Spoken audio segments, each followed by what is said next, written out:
Hello Chrome browser. कुड़ोरी की सब्जी कैसे बनाएं?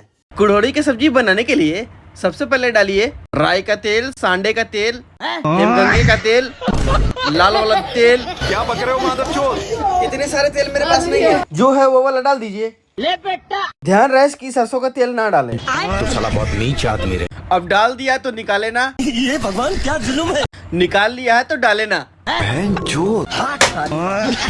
फिर 2 टमाटर डाल दीजिए। अब मिर्ची डाल दीजिए, लाल नहीं हरी वाली डालिए।